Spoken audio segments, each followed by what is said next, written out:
Alright everyone, it was magical the other day because Biden, he struggles to get like 50 people usually at his rallies, so he showed up in Pennsylvania to campaign, and this is fresh on the heels of saying he wants to ban fracking. He wants to do away with fossil fuel, which shows he doesn't understand economics, or he's lying and pandering in order to get the leftists to vote for him. I wonder which one it could possibly be. Is Pandarin Joe telling the truth about switching and doing a 180 on fiscal policies he's had for the last half century? Or is he just campaigning like a normal politician does? Politicians make a lot of promises and say a lot of shit that they don't mean on the campaign trail. Unfortunately, you have to do that because otherwise the public won't vote for you. Hell, even Trump did this occasionally. Remember lock her up? It never happened. By the way, he's not going to lock Biden up if he's reelected either. Not that it matters, the dude's pushing 80. Let him go out to pasture and, slowly slip into a Woodrow Wilson haze.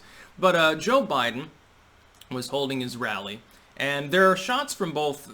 This is of Joe Biden's reaction with the chump comment. This is really bad optics for him, by the way. Antagonizing people who are already up in ire about you when, half of these people don't have anything else to do because you've crushed their job market, that's not going to be a good thing. But about 10 times as many people who support Trump showed up, and there was a surreal moment when Biden's motorcade had to go through a crowd of like 500-600 people waving Trump signs and saying 4 more years.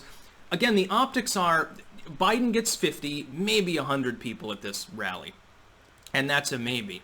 And so many Trump fans show up honking their horns that it drowns him out, and then he gets angry. He's visibly angry in this. This is his direct reaction to them heckling him. He's like, oh, I'm going to be a president for everyone, even those chumps over there. And chumps, of course, rhymes with Trump, and therefore more mimetic. Rhyming is a good thing. There's a reason why spells in literature tend to rhyme. Terrible optics. Because the thing is, the reason why people are doing this, he wasn't really being heckled before.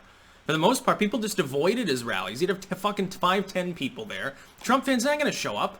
There's no reason to. There was no real ire. But now, Pennsylvania voters especially, and I'm sure if he shows up in Ohio and similar areas, will experience the same thing. This is a great thing, because now the Trump voting base, at least in the Rust Belt states, have something to congeal their anger at Biden, not just their general support for Trump. Big mistake to do that in the 11th hour of the election. This probably loses Biden Pennsylvania. I'm still operating from a calculation where he gets it. It's not a 90% chance anymore. Based on polling, it would have been before. Now it's like maybe a 55% chance. Honestly, it could lose him the election. It would be so funny because remember, one of the things that lost Hillary the election, and it ties in with her, somewhat grating personality, was when she called people deplorable.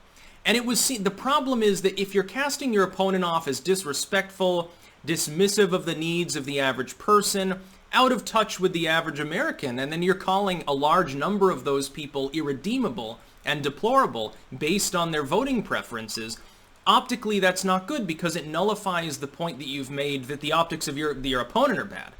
You've called them dismissive. You've called them insulting towards other people, and that is what you are doing to a good 20-30% of the electorate. You're saying, well, half of these people that are voting for Trump are racist and bigots and terrible sexist homophobes and stuff. But then you're calling regular, average, blue-collar workers irredeemable. Now, of course, this makes sense if you're a plantation grandma who drinks $1,000 bottles of wine.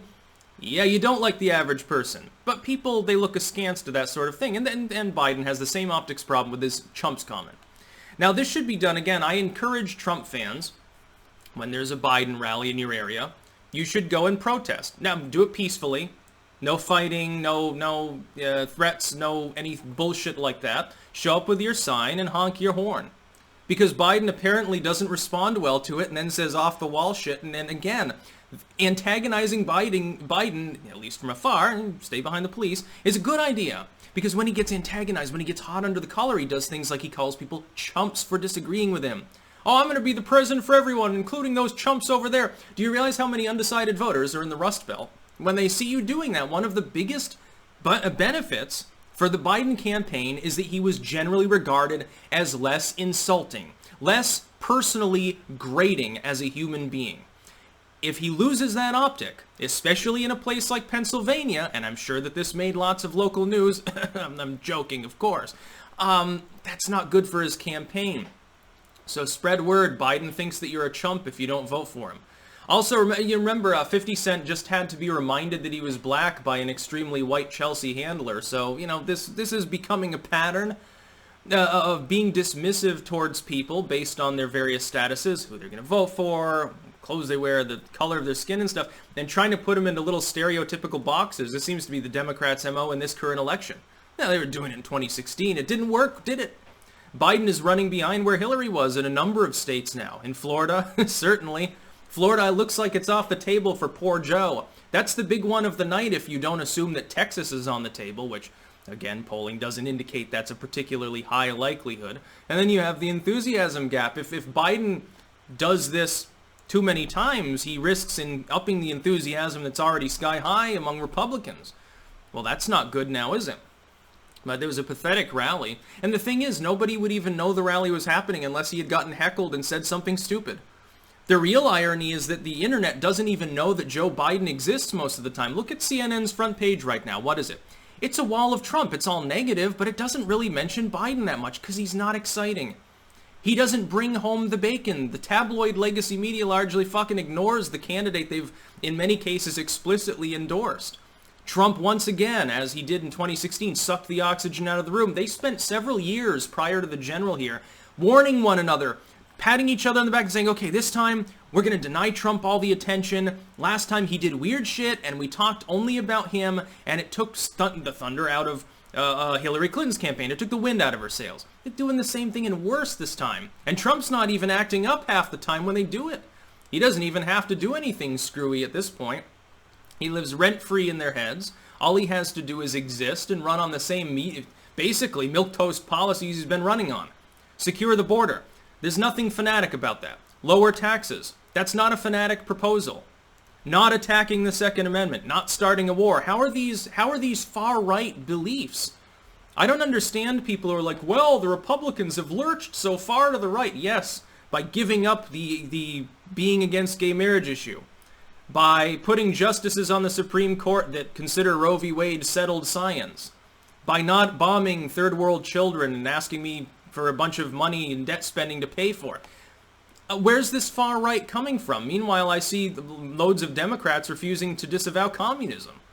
Or openly promoting social democracy, which is socialism with a smiley face, basically. Democratic socialism. We'll only shoot you after we get elected. Yeah, vote for me so that I can shoot you legally instead of having a pogrom. That's basically what democratic socialism boils down to, let's be honest. It's great to watch Biden get heckled.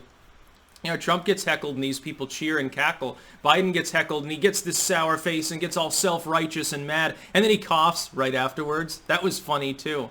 Yeah, the coof is back. That's about all. Peace out.